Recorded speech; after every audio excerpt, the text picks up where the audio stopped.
Pastor Steve here. Hey, why don't you join Chris and I tonight on Talk the Talk radio show? Go to Talk the Talk Facebook page for more information. Genesis 40, 20 to 23. I'm reading about the story of Joseph there, and how, first remember he was sold into slavery, Yahoo, and then he was thrown into prison.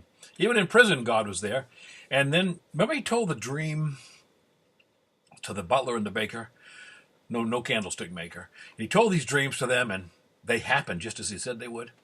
And it came to pass on the third day, which Pharaoh's birthday, he made a feast to all his servants, lifted up the head of the chief butler and of the chief baker among his servants. He restored the chief butler unto his butlership again, and he gave the cup into Pharaoh's hand. Then he hanged the chief baker, as Joseph had interpreted to them. But listen, here's what happened. Joseph had said, remember me when you get out of here. Yet did not the chief butler remember Joseph, but forgot him. Maybe hear Willie Nelson singing that song. Maybe I didn't love you quite as often as I could have. Maybe I didn't treat you quite as good as I should have. And if I made you feel second best, girl, I'm sorry I was blind.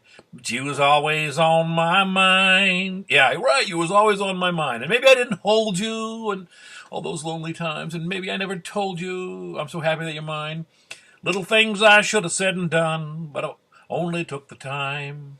But you was always on my mind. You get it, right? Yeah. My wife would not be impressed. I mean, honey, I neglected you, and I didn't look out for you, your best interest. And but I was thinking about you, you know what I'm saying? Ugh, she would not be impressed.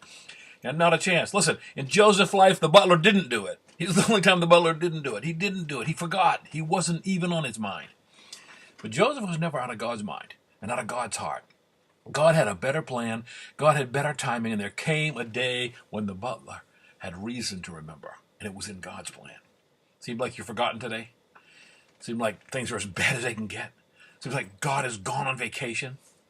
He's not the type to say, I was thinking of you. You're always on my mind, but not do the thing that is eternally right, even when we can't understand it. And Joseph sure didn't. Rest assured, he knows. So Spurgeon, who said, you can't trace God's hand, you got to trust his heart. Rest assured that he knows. You're not only on his mind, but he will act in exactly the right way in his time. You ponder that, Pastor Steve.